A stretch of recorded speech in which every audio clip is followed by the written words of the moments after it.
Two ringleaders of a sex abuse gang in Derby are tonight facing indefinite prison sentences for what the judge called a reign of terror on young schoolgirls in the town. It's the latest in a number of prosecutions that are being held up as evidence that Asian gangs, specifically Pakistani men, represent a particular threat to young British girls today, which is not being confronted due to a misguided sense of political correctness. Jack Straw tells us British Pakistani men often see white girls as easy meat. Jackie Long has been looking at an issue rife with controversy and conflicting views. They was calling her white trash. They was calling her a prostitute, saying she was nothing but like a dog. There is a specific problem which involves Pakistani heritage men who target vulnerable young white girls. It's not an ethnic-based problem. It's across the piece of the whole communities that there are in Blackburn. Karen's daughter Jane was just 11 when she was befriended by an Asian man 10 years her senior. A friendship which began with gifts and rides in flash cars quickly turned into something very different. It happened a month and a half ago after it started. She started going missing for 2 and 3 days on end, and then one day she came back, and I'll never forget. She came walking up the road and she was still drugged up. And she'd been taken to Manchester that night and then brought back the next morning. Karen says Jane, we've changed both their names, had clearly been raped. Soon there were queues of different men coming to call. A number of men in different cars at different times. They come during the night, they come during the day. The family decided the only way to protect Jane was to move her abroad.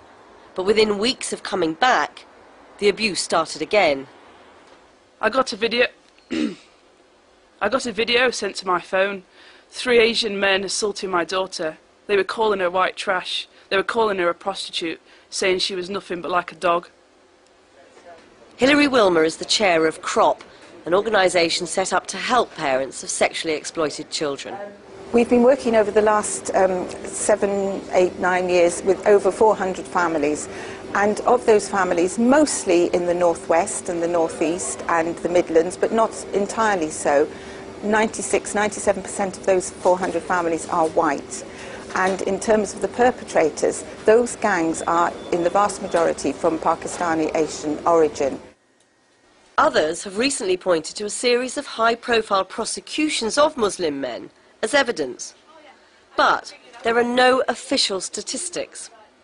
Nevertheless, former Home Secretary and Blackburn MP Jack Straw says he knows from his own constituency that this is a real problem. It is a specific problem in some areas, and it's been a specific problem here in the Blackburn area. Pakistanis, let's be clear, are not the only people who commit sexual offences, and overwhelmingly the sex offenders' wings of prisons are full of white sex offenders. But there is a specific problem which involves Pakistani heritage men, some of some age as well, who target vulnerable young white girls. And we need to get the Pakistani community to think much more clearly about why this is going on and to be more open about the problems that are leading to a number of Pakistani heritage men thinking that it's okay to target white girls in this way. These young men are in a Western society, in any event. They act like any other young men. They're fizzing and popping with testosterone. They want some outlet for that. But Pakistani heritage girls are off limits, and they are expected to marry a Pakistani girl from Pakistan, typically. So they then seek other avenues, and they see these young women, white girls who are vulnerable, some of them in care, who for sure have not been subject to normal parental support, who they think are easy meat. And then, because they're vulnerable, they ply them with gifts, they give them drugs, and then, of course, they're trapped. This is such an explosive issue that for years any suggestion that race was a factor at all in the sexual exploitation of children was almost entirely denied. Now race is at the centre of the debate. But is that right? Or is it, as some are suggesting, a much more complex picture? Well, that was Jackie Long. In a moment, we'll have a response to her report from Douglas Murray at the Centre for Social Cohesion and from Mohammed Shafiq, a Muslim community worker. But first, though, Helen Brayley was part of the only team that's carried out any kind of academic research into this. And in fact, The Times used your research earlier in the week when they were bigging up this story. Does your research show what others have claimed it shows? I think the main problem with it is it's been taken out of context. We were looking at two police operations, both very close kind of geographically. And so based on that data, we did find that there was a large Pakistani contingent in the offenders and the victims were predominantly white.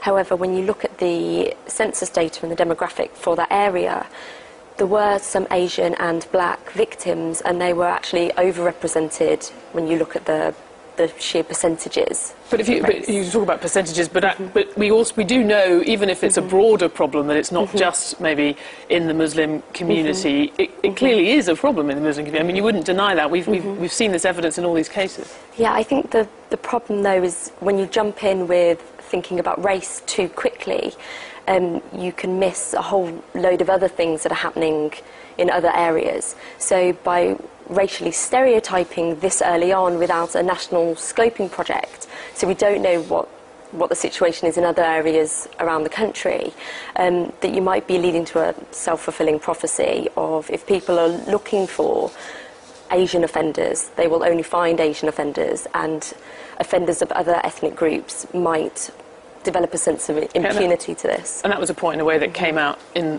the film. But in a sense, I mean, what you're saying is that we can never know for sure. But, I mean, Mohammed Shafiq, you're someone who's actually taken quite a lot of risks in the past speaking up about this issue. Presumably you welcome Jack Straw's comments. Well, I think it's important to say tonight that we pay tribute to the bravery of the women and the teenagers who give evidence, so that the perpetrators, the evil criminal men, are put behind for a very long time.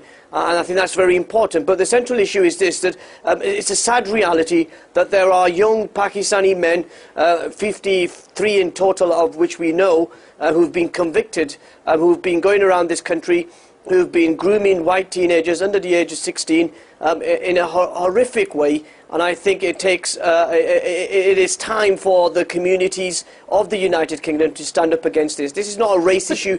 It's got nothing to do with Islam. It's got nothing to do with the Muslim community. All it is that people who are born into Muslim households, who are involved in drugs, who are involved in crime, are carrying out these activities. So when Jack Straw says that there is a sort of pervasive view among many Pakistani Muslim men that young English girls are easy meat and it's an outlet for their testosterone, you think that that's going too far?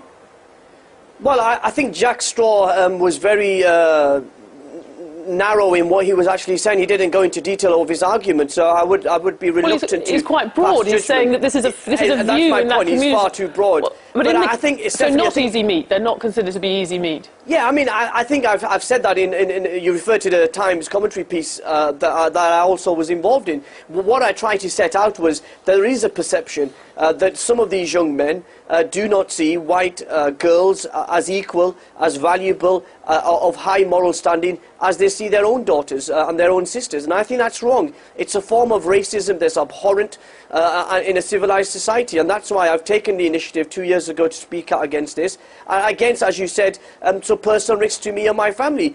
But I did that because I believe it's wrong. For as long as these people are carrying out these crimes, we've got to stand up. It's got nothing to do with race, it's got nothing to do with religion. They should be treated as criminals, and that's it. Well, Douglas Murray, you've suggested that there was a conspiracy of silence around this issue. You've got Mohammed Shafiq saying that it's abhorrent. You've got Jack Straw speaking up about it. I guess not silent anymore. Well, I very much hope not, and let's hope that it isn't from tonight onwards. But the fact is, in the past, it very much has been. In 2004, Channel 4 were due to do a documentary, to broadcast a documentary called On the Edge of the City. That also exposed this very story we're talking about tonight. The police asked Channel 4 not to show that documentary because the BNP was starting to talk about what they were boasting that it was going to be a great advert for the BNP. Because of that, all sorts of other people came in, said Channel 4 mustn't show this, they mustn't investigate this. Muslim leaders said they shouldn't be doing this. The fact is we can't sweep things under the carpet in Britain just because we don't like them. I'd rather talk about 2010 than talk about something that was been going on in 2003. Actually, you should be commending the community, you should be commending me tonight on Newsnight for actually taking a position on this. Absolutely, I do commend you for it. I was talking about the background of this, which I think is very important to look at. The fact is this case is very shocking to a lot of people because they didn't know this sort of thing was going on, because there has been a wall of silence around it. And I might just add that there is a demonstration of the seriousness of this problem and the unwillingness of people to attack it, to address it, by the very fact that one of your previous guests refers to the fact that his own stance in speaking out against sex gangs in Britain in 2010 is brave. Okay. It is brave. It shouldn't be. Okay, that demonstrates part of the problem. It seems to be less brave now, though. I mean, there is a point about trying to talk about today rather than the past. Would you accept that we have become less politically correct, if you like, or at least that we seem to have gone past that to address this issue, to talk about it in these terms? I'd very much hope so, but I mean, I think you can even hear in the way in which Jack Straw talked about it in your interview, and the way in which any politician or indeed commentator will talk about this, that people feel they are treading on eggshells.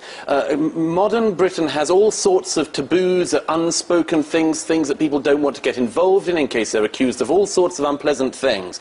And people, for that reason, people are very careful about addressing things like this. And I would hope that people can realise that this is the very beginning of addressing very unpleasant things that are going on. But they have to be more than addressed, they have to be dealt with. Well, OK, but then what do you think they should actually do? Because this isn't just about political correctness. I mean, your suggestion is that it's actually making it harder to confront a horrific crime that we heard about in that piece. What is the next step from here? Political correctness obviously makes it harder. It makes it harder for the police. But what should they do now if we've got over that? The thing they do now, among other things, is to do it, as Jack Straw mentioned, for the Pakistani communities of this country, Muslim communities in this country, and other communities, of course it isn't just them, to address this problem among their young men, of the way in which young girls are seen, because that is an endemic problem. It is one that has to be addressed. And I would argue it has to be addressed in the following way. As a Muslim, if I may just say, as a Muslim friend of mine said in Birmingham recently, who said to me recently, she had spent all of her life being addressed as a Muslim woman and never as a British woman. Okay. That's the kind of rights we should be talking about. Mohammed Shafiq.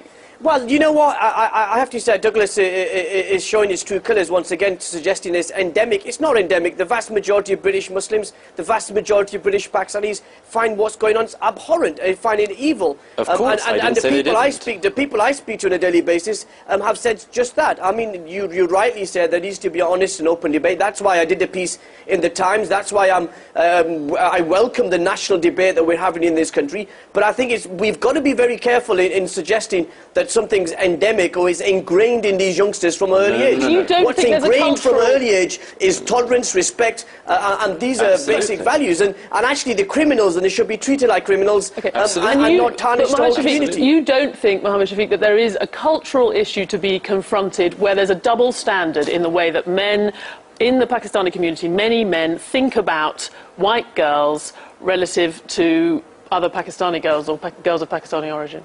Stephanie, I've already said that I think there is a perception amongst these criminal gangs. I'm not talking about the majority of the community, I'm talking about these criminal gangs. These people who've been convicted or are involved in grooming feel that their white girls are any less valuable, have less morals than their own daughters and sisters. And I've said that already, it's abhorrent, it's wrong.